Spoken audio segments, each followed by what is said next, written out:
Alright guys, let's see what kind of indent it can make on a big log.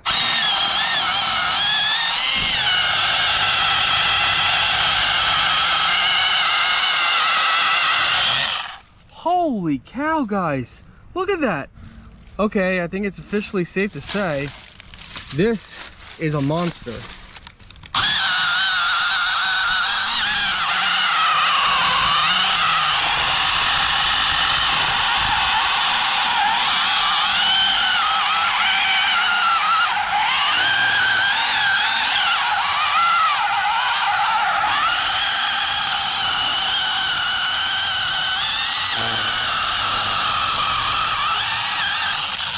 So guys, we almost cut through this.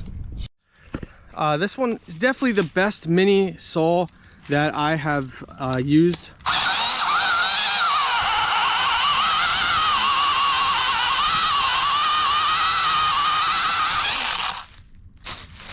And look at that. Cleaned right through. Now I am noticing the blade. Oh no, now the blade seems fine. Yeah, wow. Yeah, so overall guys, this works great. This is actually my most favorite one, and I love that it has the hand guard. That is definitely a highly plus feature. Overall, this is actually my most favorite mini hand saw.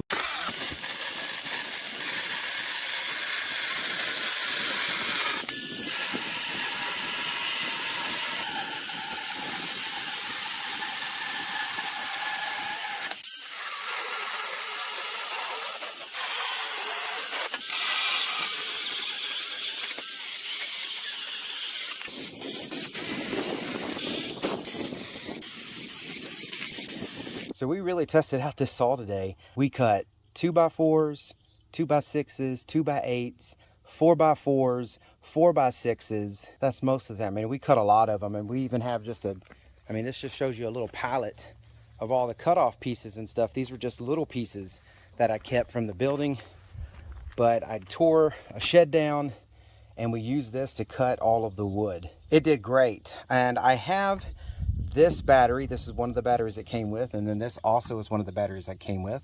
But I have a blower that's also a Savoom. It has 2 batteries, so I actually used one of these batteries in here, and we went through about 1.5. So I went and I ran this one down. This one's still fully charged, and this one's still fully charged. And then there's this one. Now this one doesn't have an indicator light on the battery that I can tell. So I don't know exactly what charge this is on, but it's been on there for a while. It may be getting kind of weak, but I mean, to cut with just a few of these batteries, I think that's pretty good. The chain on this is actually still tight, but I'm going to go ahead and show you how to change this, mainly because it's so easy to change. This is a toolless setup, so you just untighten this, pull it out, put the new one on. It's very easy to do, so let's go ahead and do that now. You just take off this black screw cap here. Okay, and then this is a tensioner. This actually is turned to help tension the bar and chain. I'm going to pull the bar off, take this chain, pull it off,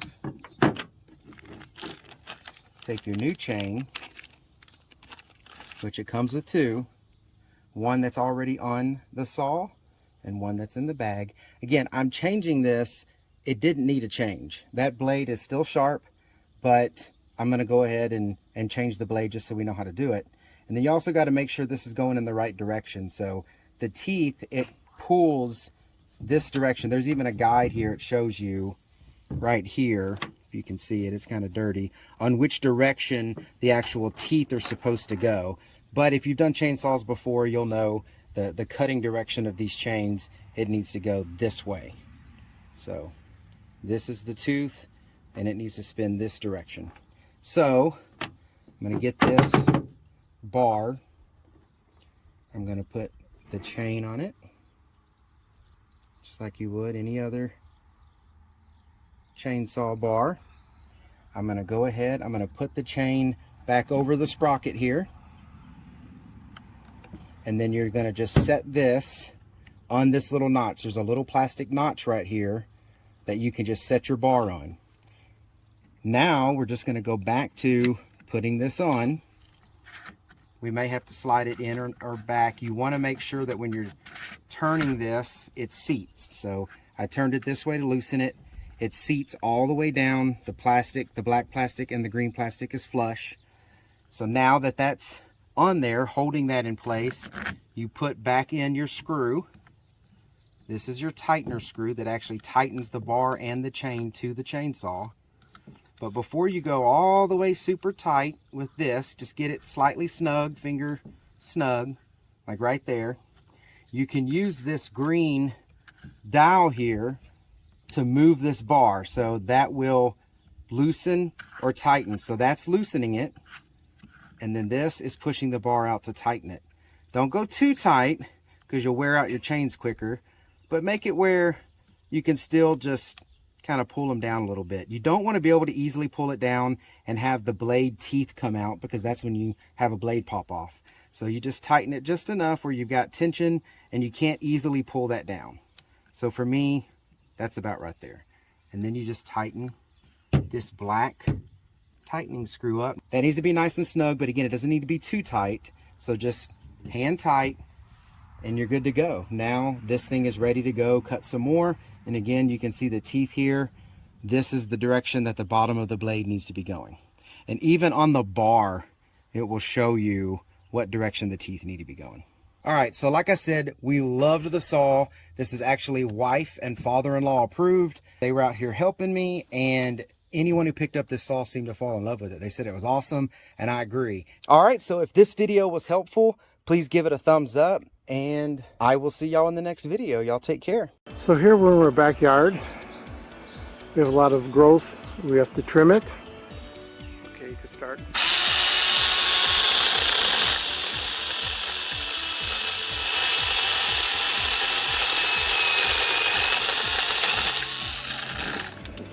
Like butter.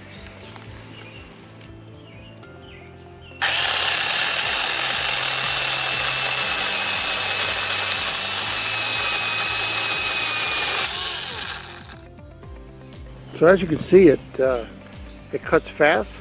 Let the tool do the work, and don't push hard, and it'll cut much bigger branches than we're doing. But these are 1.5 to 2 inches, but it's just going through them quite easily.